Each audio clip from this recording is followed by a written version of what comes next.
Hello and welcome to Bald and Bloviating. I'm your bald, bloviating host, Mookie Spitz, and this evening I'm feeling rather Kafka-esque. You know you've been immortalized when your name is an adjective. Franz Kafka, born 1880s, I think, didn't make it past 40, died of tuberculosis, left behind a legacy of short stories, numerous incomplete novels that have influenced everyone from Sartre and Camus to Ionesco and Borges. He's synonymous with existential dread, the plight of the modern man in the industrial and now the digital age. It would be fascinating to project Kafka forward, maybe a great prompt for ChatGPT to rewrite some of his material seen through the lens of the 2025 digital human. Leave that for another day. Suffice to say that I share a lot in common with Franz. He was a Czech Jew. My parents were Hungarian Jews, neighbors. Kafka died just before my father was born, but my father was born into the same creepy malaise. A minority within a disenfranchised country, the lower end of the Austro-Hungarian Empire. My father grew up in a climate of fear. I've had some of that intergenerational trauma. If Franz was writing about bureaucratic angst, that's probably nothing compared to the genocidal stress of what the Jewish communities faced only a generation into that tough 20th century future. But I was always a big fan of Franz. His letter to his father was a letter that I left to my father. Apparently he read it, nodded his head, didn't have much to say about that, as he didn't have much to say about much of anything else unless he was screaming at the top of his lungs with some kind of gripe or complaining about how everyone victimized his own good graces, took advantage of his generosity, threw the shit in his face after he went out of his way to help everyone in the family, only, of course, to be shat on. That was his story. That was what I grew up within. And I can relate to the Czech accountant who wakes up to find himself a gigantic bug.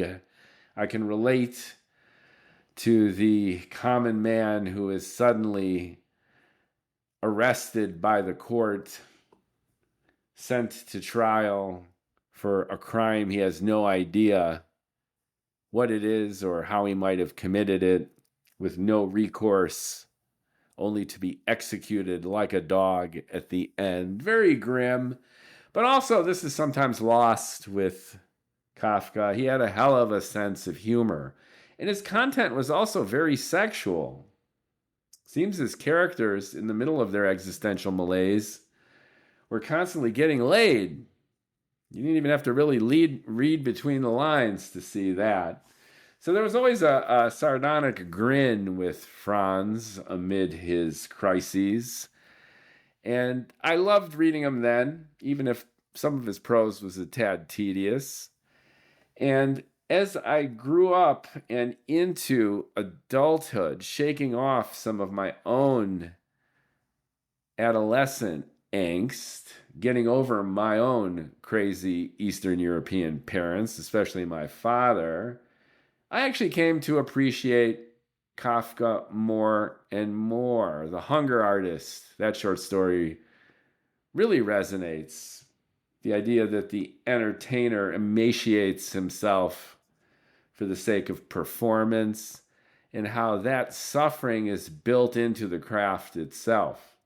For years and years, I struggled as a struggling writer.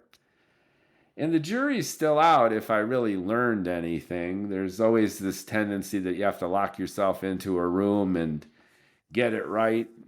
You need that isolation to let the creative juices flow. If nothing else, avoid some of the inevitable distractions that life has to offer.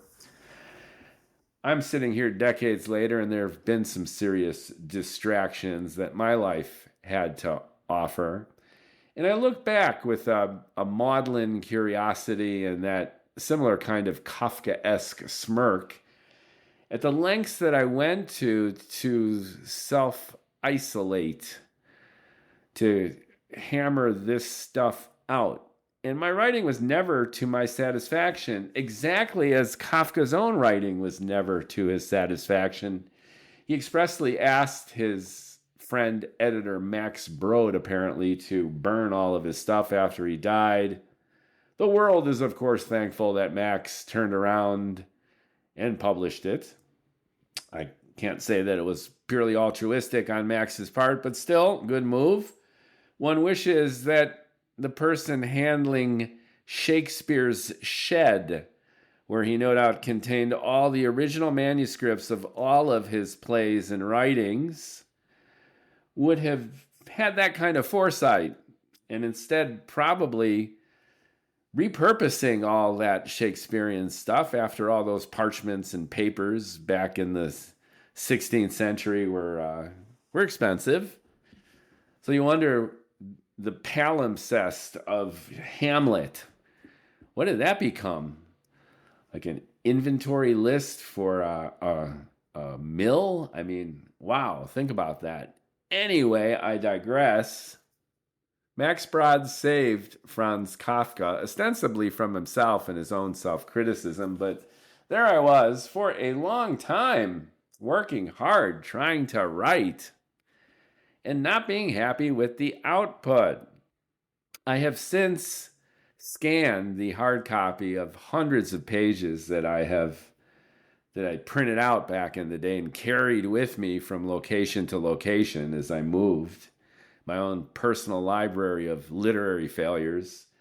Anyway, I scanned these and I tidy them up a little bit, and many of them appear on the Medium blog platform. Short stories, essays, plays, screenplays. In retrospect, they're not that bad. As I mentioned, I tidied them up and I reposted them. And I had some color commentary I add. If you're curious, you can go check me out, Mookie Spitz on Medium. They have a lists or library feature where I've got my short stories and plays, and you could find many of them there.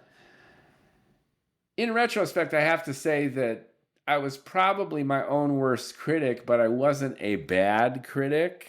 A lot of that stuff simply wasn't meant to be for prime time. It's as if I deliberately wrote myself into a hole as a form of self-protection. That if I could keep digging and digging and digging, then maybe I could find some gold. And if I kept digging and digging and digging, then I would be so filthy and just not presentable for the world. And in that way, I could protect myself. In that way, I could never fail. I could, of course, never succeed. But if you keep digging and digging and experimenting and trying stuff out and working harder and harder to get at something you know not quite what, you're running away rather than toward any legitimacy, either in terms of actually liking your own stuff or somehow turning your talents into a career. I've seen other young people do this, and I've mentioned this before too. They're the character in Chekhov's play, The Seagull, the unfortunate young man who ends up killing himself at the end of the play.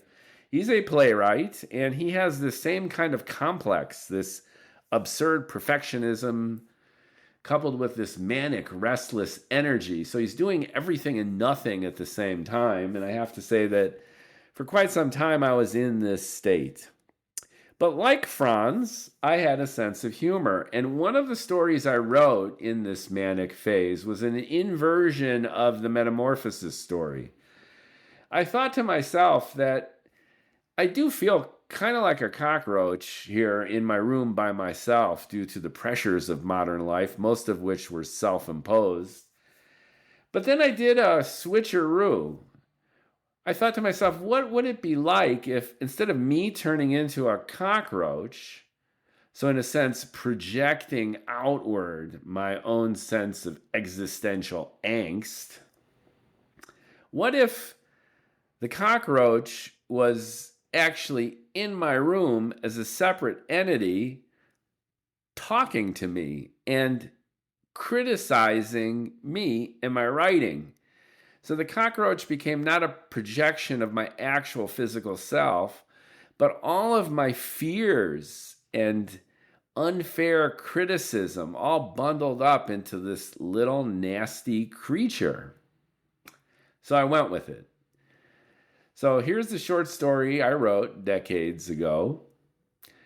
And the essence of it is really how I did succumb to the erroneous belief that creativity demanded isolation.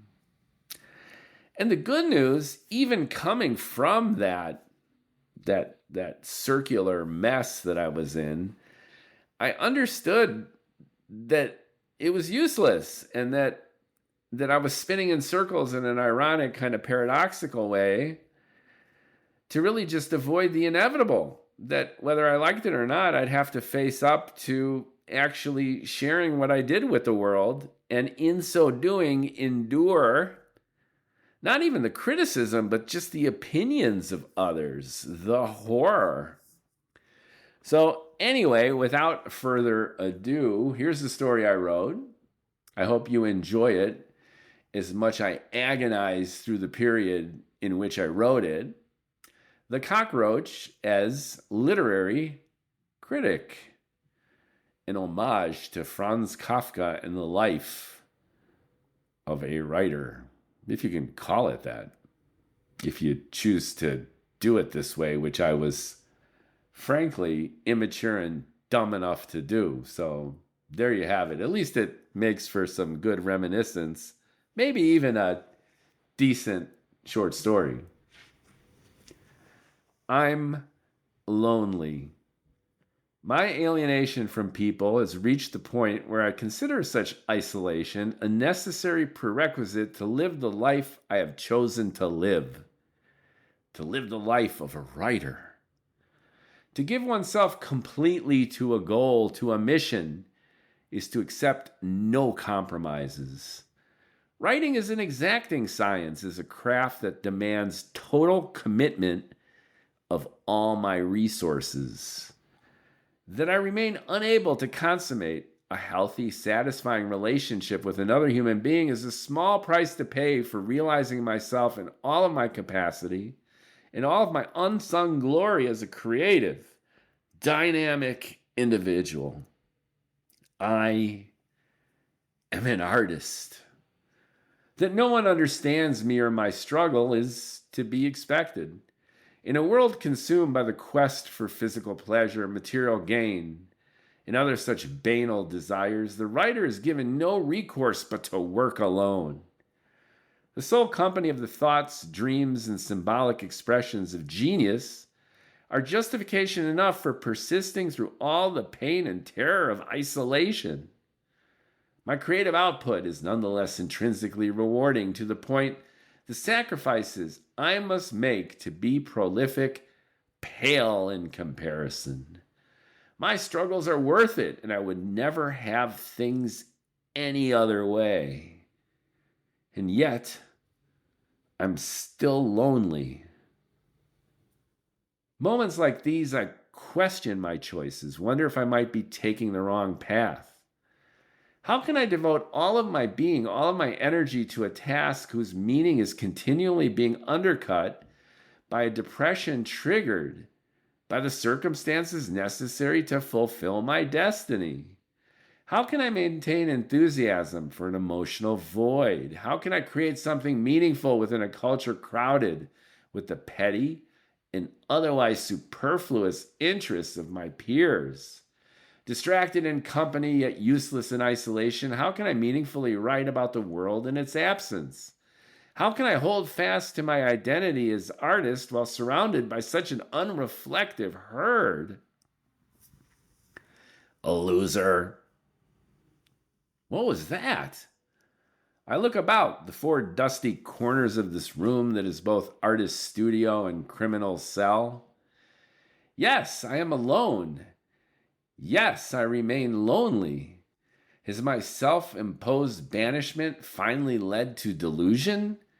Am I hearing voices? Has the boundary between genius and madness been crossed? Oh, get a life, will ya? Although solipsism remains my most productive vantage point, my loneliness compels me to consider the universe outside myself. What the actual fuck are you talking about? I localize the voice as originating from beneath my tattered bed. I lean in and listen. Silence. Come out, I yell out loud. Silence. Show yourself, intruder, I gasp. Be gone. Intruder, continues the raspy voice again. This place is as much mine as it is yours. Who are you? Where are you? Besides, you're so fucked up and miserable, why don't you pack your shit up and leave? You really know how to bring me down. With a boldness that surprises even myself, I fling the cot away, revealing nothing. Nothing but a tattered, dusty copy of a novel lost long ago, forgotten science and porn magazines, and the rotten remains of an order of cheese fries. Disgusted, not even considering the possibility of a sentient, English-speaking order of cheese fries, I reach for the soiled bag. Fuck off! I withdraw with even greater revulsion as a large, animated, and now truculent cockroach sticks his head out from the filthy, greasy mush. Oh my God, I exclaim. Thought you didn't believe in God. Are you wearing glasses? So I can see, a moron. He takes a big bite of a rancid cheese fry, smirks. And just to let you know, they aren't for reading, especially your bullshit. You can't be speaking, I continue, alarmed. You're just a cockroach. No shit. I can say the same goddamn thing about you, pal, since you're just a writer. This is monstrous, I insist. If my loneliness wouldn't be enough to deal with, now I have to argue with a cockroach? Hey, I'm not arguing, and I said, fuck off. You think you got it bad? Here I was, swimming blissfully, asshole over antennas and green cheese and rotting spuds. Time of my life, and who comes along to wreck my bliss? He takes another bite, belches. 300 million fucking years of evolution, he goes on. To produce what? To produce who? You? My brains are the size of a pinhead, yet I got the common sense to know what's good for me, know my lovely place in the grand scheme of things. And here you are, towering above, brains 1,000 times my body mass, and all you can do is whine all day and create problems for yourself. I have a purpose. Which one? Make yourself miserable for no reason? Shoot yourself in the foot? You isolate yourself not because you have to in order to write, but because you're afraid to work with people and be criticized. You lie. You think so? Look in the mirror, maestro. If you never expose your vulnerabilities, you can never be hurt. But you can never reveal your strengths either. And if you never share, you can never fail. But you can also never succeed. What makes you, a cockroach, so damn confident? I tell it like it is, buddy. And after eating your garbage for a while now, I have to say that I'm revolted by having to share oxygen with such a loathsome, insignificant creature as you. Crunch. I'm alone again. and still lonely. But that felt really, really good. That was fun. As I scroll back and check it out from a flow point of view, it's a little clunky here and there. I'm going to be self-critical of my self-critical self. It's kind of self-referential, my self-criticism. It's as if I exaggerated the worst aspects of my bad writing in a satirical way.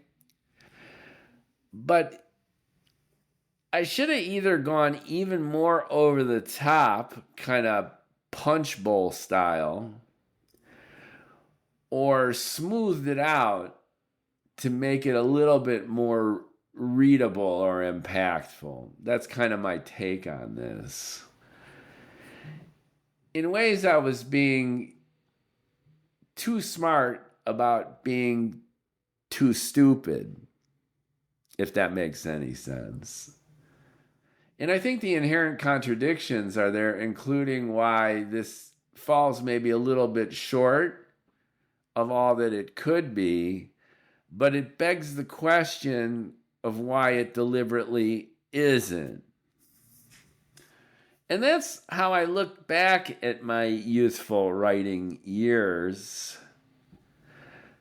I think more than anything else, I never was able to overcome my critical father.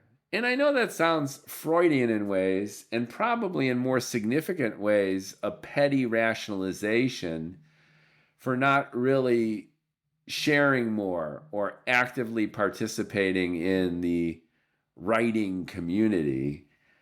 But even now I enjoy my isolation. I like revving up the mic with these podcasts. I continue to type like a maniac. I've discovered how to rant on video. And the big difference, though, between the new older me and the older younger me is that I actually really enjoy my output and I share it.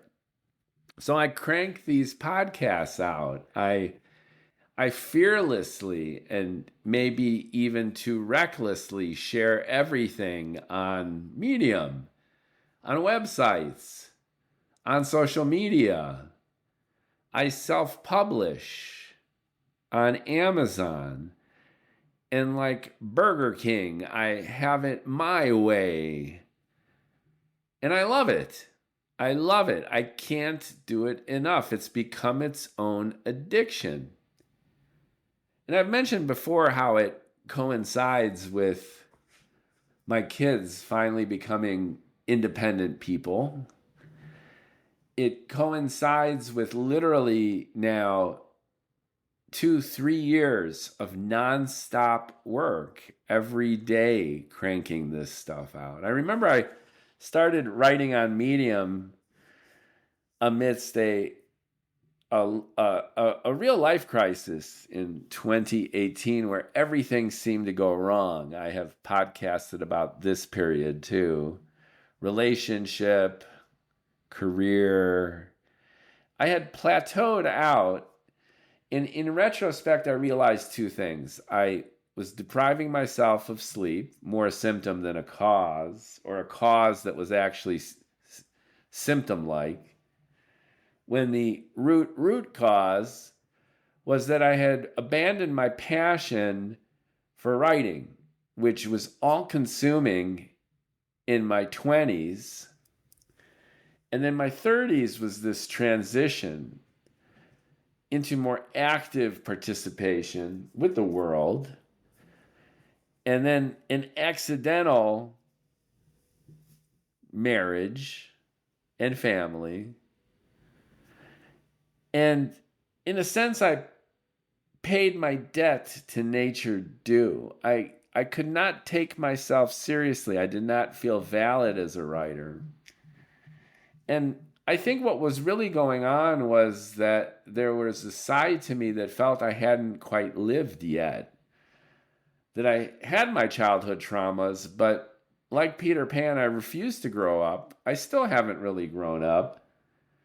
But I needed more experience under my belt. And most significantly, I needed to give back to the world.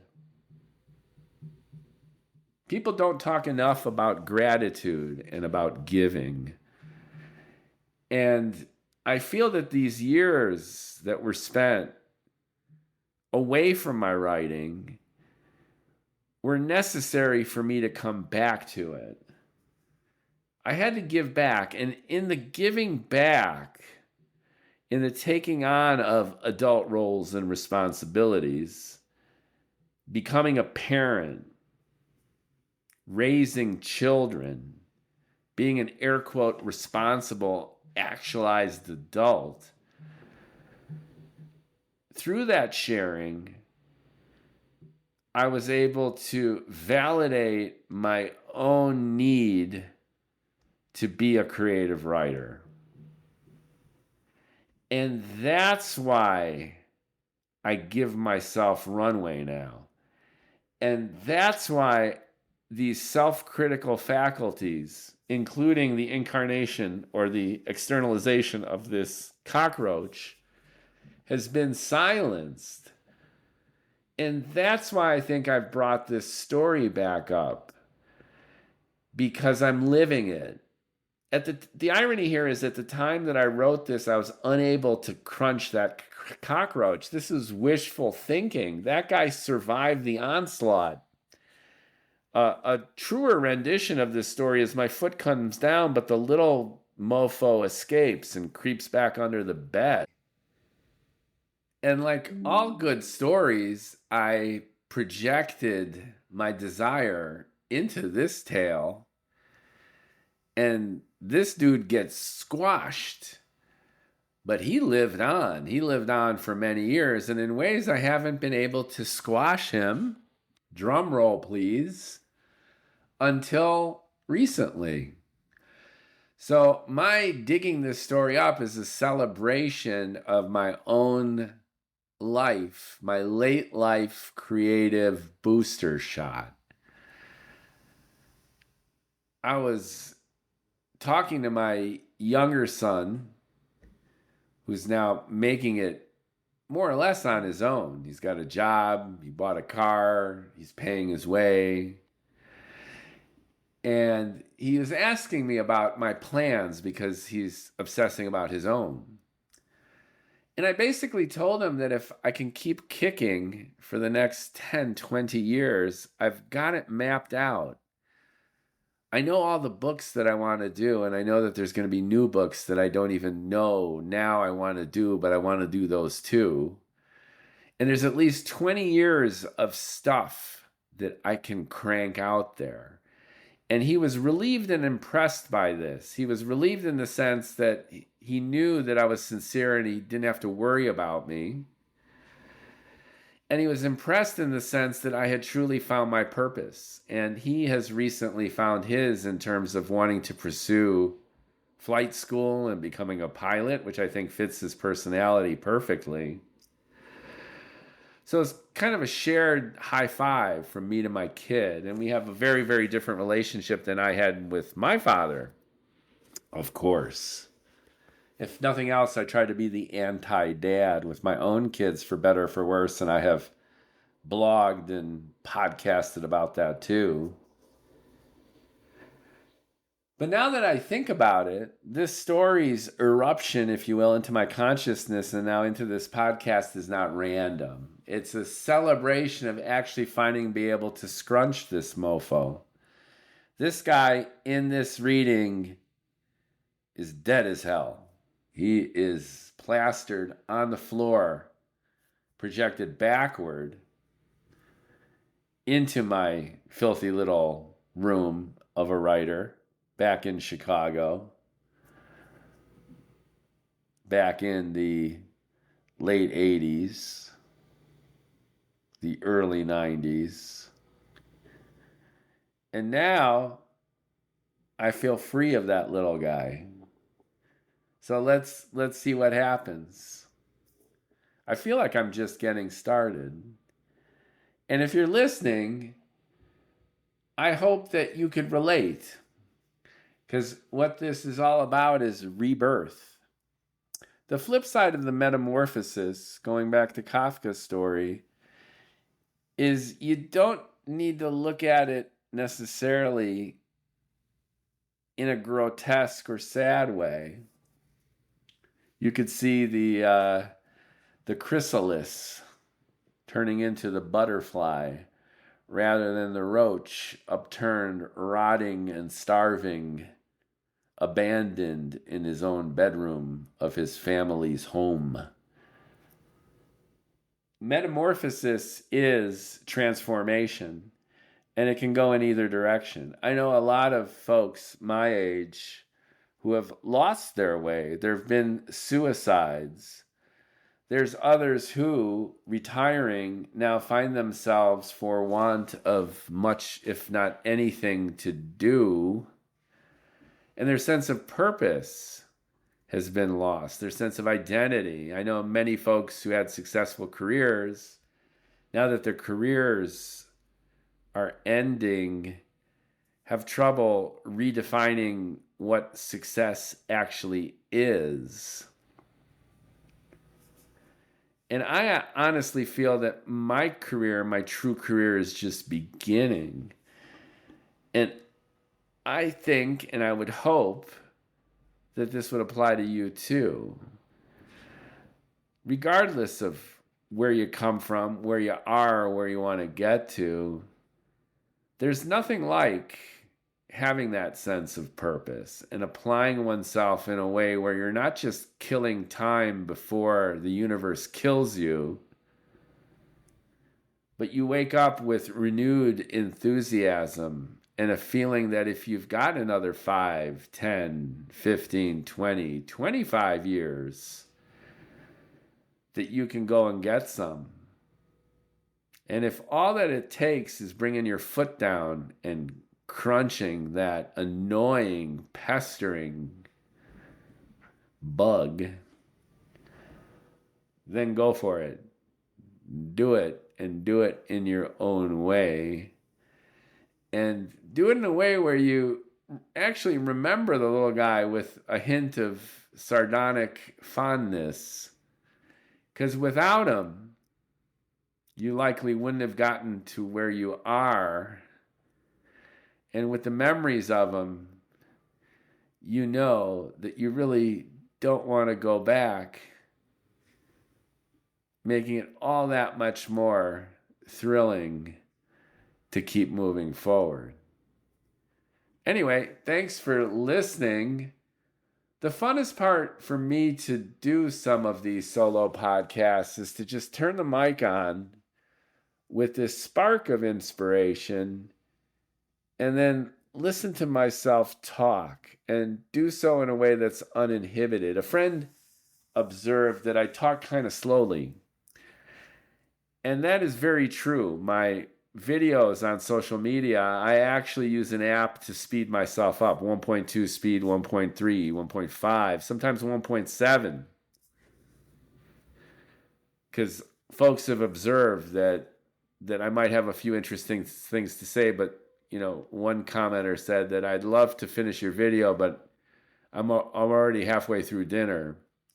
And that actually hit home. You get a lot of ad hominem attacks and nonsense where people watch 1 second of your video or your point of view and then start commenting on things that have nothing to do with what you didn't even get a chance to say. But some observations were valid and have helped me, and that was one of them: speed it up. And in these podcasts, you have the option to go 1.25, 1.5. And this friend of mine said that your podcast, I was listening to it, but you're a 1.25, 1.5 kind of guy. And I knew that, and it made me wonder why. Because my ADHD, dopamine-deprived brain is just always firing on all cylinders, but I have this plodding kind of tone to me and pacing.